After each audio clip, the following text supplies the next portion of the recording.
Okay, kale bantu bange tukyeyongerayo erudda lweri tubadde ku kijja kya muganda waffe mukwano gwaffe taata waffe kojja Ssaalongo Kiwanuka Fred ffe twamukazaako erinnya lya Fiina olw'oluyimba olwo olwa Fiina. So inayo n'oluyimba Banabudu. Kati wano wendi ndi ne omuganda w'omugenzi Ssaalongo Kiwanuka Fred era nga tugenda kubeera nga tunyumyamu.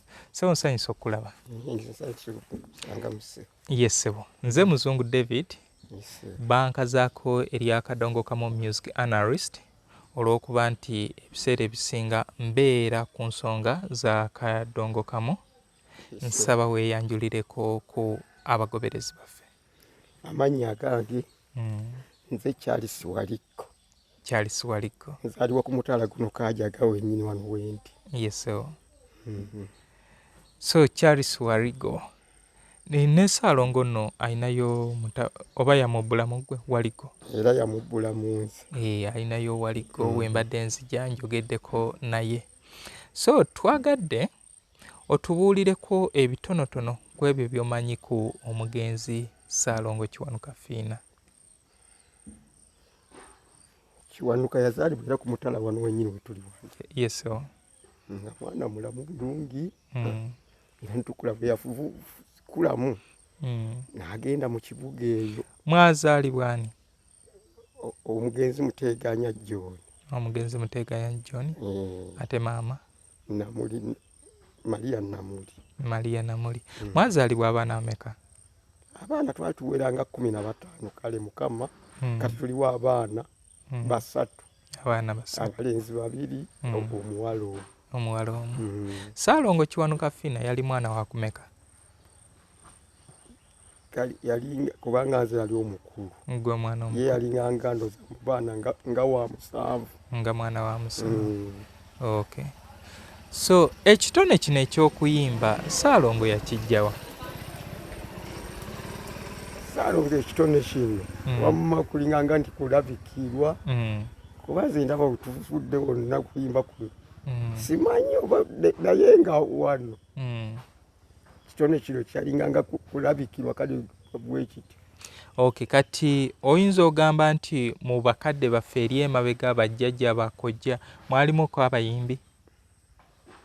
Awoze ku lwange saakiwulira kuba ate era wenkulidde mbadde sikiraba wakati ono muto wange nange wenasooka okukola ki okukirabirako.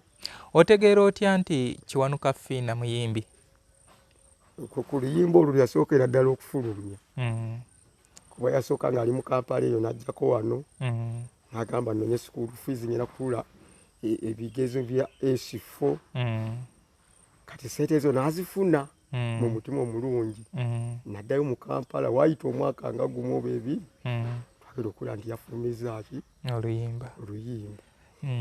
Era bwe yajja eno ennyimba ezo waaliwo zino ziteepu. Yes.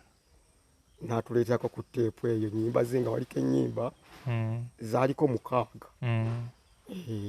Kati mwenga abooluganda oba nga abazadde mwawulira mutya nti ate gwe mwaweereza e Kampala okuyimba akomyewo nga muyimbi? Tewaabibwa buzibu kuba n'abazadde tebalina kye bakyankalanamu nti oba kiki oba kino. Okuyimba kwa Ssaalongo Kiwanuka Fiina kulina kye kwabagattako ng'abooluganda? Era si wabi kuba tyalina kibi kye yayisaamu. Nti okay. Era ku kyalo mwe mwawulira mutya nti mutabanyi wammwe afuuse muyimbi? Kubanga ebiseera ebyo omuntu okubeera omuyimbi kyalinga kivumo nti laba omudongo ono.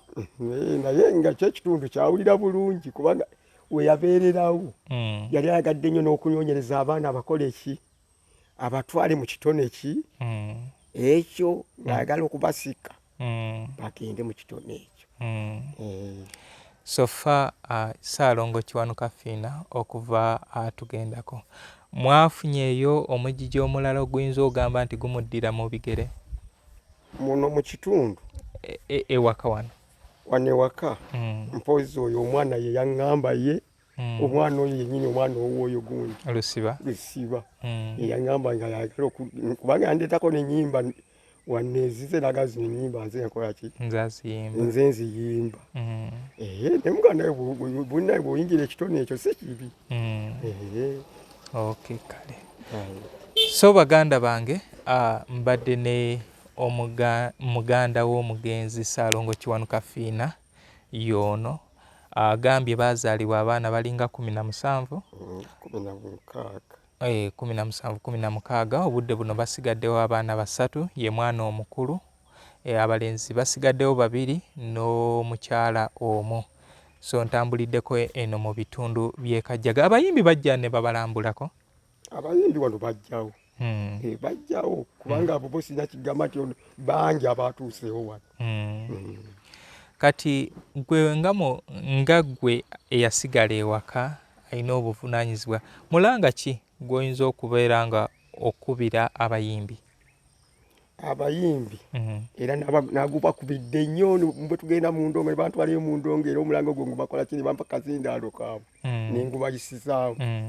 Twayagala batuzimbireko wano ekizimbe eki ennyumba kale nga wantu bagamba nti wano wavaawo omuyimbi wawe wakola eki wabe nga wategeerekeka. Okay. Kubanga nzijukira emabega awo twali twogerako ne Lusiba Kato mu 2020 okuva amalaala ago Kiwanuka Fiina bukyangaziikibwa 1999 gaali tegakolebwanga okutuusa omwana we bayiwako buyi nkokoto olwo omwana najja n'agakola. Anyway, kale nange ngenda kubanga ntuusa omulanga nga era ngezaako n'okulaga ebyo bye tusobodde okulaba wano ngenda bituusa eri abantu tulabe kye tusobola okuba nga tukola, naye nga mu byonna nsanyusa okuba nga nkusanze. Kale ssebo mwebale tukuumira kitundu. Naalongo ajjako eno n'akubuuzaako?